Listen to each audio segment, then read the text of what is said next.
12 July sanadii aynu soo dhaafnay 2020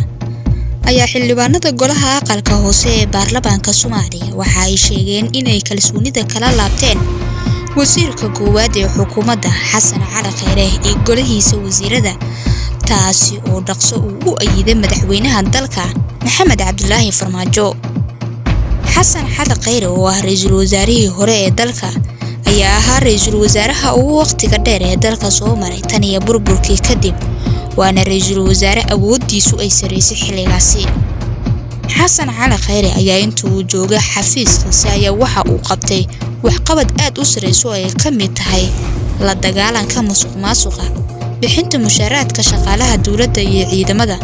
soo celinta dhalinyaro Soomaaliyeed oo muddo dhowr sano isaga xirnaa xabsiyada wadamada Afrika rafaad xoogganna uu ku haystay halkaasi. dib u habeynta hanaanka maaliyadeed ee dalka oo ay qayb ka tahay barnaamijka dinaafinta. sidoo kale muddadii uu xafiiska joogay Xasan Cali Khayre ayaa wax badan iska bedeleen guud ahaan dalka haba ugu horeysay amniga guud ee dalka. dadka falanqeeya siyaasadda dalka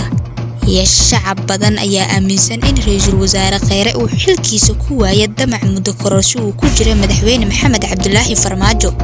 waxaana la wada aaminsan yahay in go'aanka xilka looga qaaday ra'iisul wasaarihii hore ee dalka in uu ka yimid Villa Soomaaliya kadib markii Khayre shir ay yeesheen golihiisa wasiirada uu ku sheegay in muddo kororsi dalka uu gelin karo xaalad burbur ay horseedi karto. waxa kale oo isla qaadanay doorashadu inay ku dhacdo waqtigii loogu talagalay ay ku qabsoonto waqtigaasna si ay ugu qabsoonto waa in la geliyo xoog ugu badan oo la geli karo. sidoo kale waa in laga fogaadaa in ay dhacdo ama lagu shaqeeyo fikir ku salaysan muddo kordhin, sababtoo ah muddo kordhin waxay horseedi kartaa qalalaasa siyaasadeed, mid amni iyo mid dastuuri. mooshinkii lagu riday xukuumaddii hore ee ra'iisul wasaare Xasan Cali Khayre ayaa ahaa mid kadis ku noqotay guud ahaan dadka Soomaaliyeed, waxaana lagu baraarugay xilka qaadistiisii saqdii dhexe ee habeenkii. sidoo kale xildhibaano ka tirsan golaha shacabka ee baarlamaanka ayaa buuq ka sameeyay fadhiga iyagoo sharci darro ku tilmaamay ajandaha oo lagu balamin, waxayna taasi horseeday in gudoomiyaha golaha shacabka Maxamed Mursal Sheekh Cabdiraxmaan oo muuqaal uu ku soo duubo xafiiskiisii kadibna uu sheegay in goluhu codka kalsoonida ah kala noqdeen xukuumadda uu hogaamiyo Xasan Cali Khayre isagoo ugu baaqay madaxweynaha in uu soo magacaabo ra'iisul wasaare cusub. wixii intaasi ka dambeeyay ayaa ra'iisul wasaare Xasan Cali Khayre waxa uu sheegay in xilkii laga qaaday loo marin waddo aan sharciga waafaqsaneyn isla markaana hareer marsan dastuurka dalka. balse Khayre ayaa ku adkeysay in xilka qaadistiisa aysan xitaa ku jirin ajandihii kulanka golaha shacabka, balse uu hadda qaatay in uu iscasilo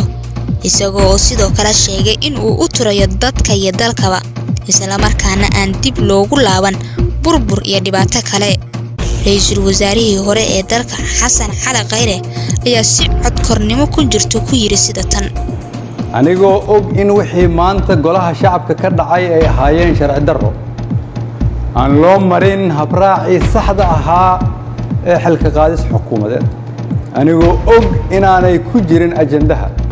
anigoo og inaan laga doodin, anigoo og inaan loo codayn, anigoo og inaanay waafaqsanayn dastuurka iyo shuruucda dalka. haddana waxaan go'aansaday inaan anigu ummadda Soomaaliyeed u noqdo tusaale oo aan iska casilo xilka aan ummadda Soomaaliyeed u hayay anigoo dhowraya midnimada dalka iyo inaan dib loogu laaban burbur iyo dhibaato. waxaan u mahad celinayaa madaxweynaha oo fursad ii siiyey inaan shacabkayga u adeego, golahaygii wasiirada oo igu garab istaagay inaan dalkan samata bixino, shacabka Soomaaliyeed oo hiil iyo hooba ila garab taagnaa iina ogolaaday inaan soo hor istaago oo aan u shaqeeyo, mar walbana garabkayga taagnaa iina hiiliyay. inta kadib xilka qaadistii lagu sameeyay Xasan Cali Khayre ayaa sababtay in waddanka uu galo xaalad adag oo dhanka amniga, siyaasadda iyo dhaqaalaha ah. magaalada Muqdisho ayaa martigelisa dagaal oo dhiig ku daatay taasi oo loogu yeeray in lagula dagaalamayo kaligii talis oo sida hadalka loo dhigay waxaana la weeraray madaxdii hore ee dalka oo ugu horeeyo Shariif Sheekh Axmed Xasan Sheekh Maxamuud gudoomiyaha xisbiga wadajir Cabdiraxmaan Cabdishakuur Warsame iyo musharax madaxweyne ahna ra'iisul wasaarihii hore ee dalka Xasan Cali Khayre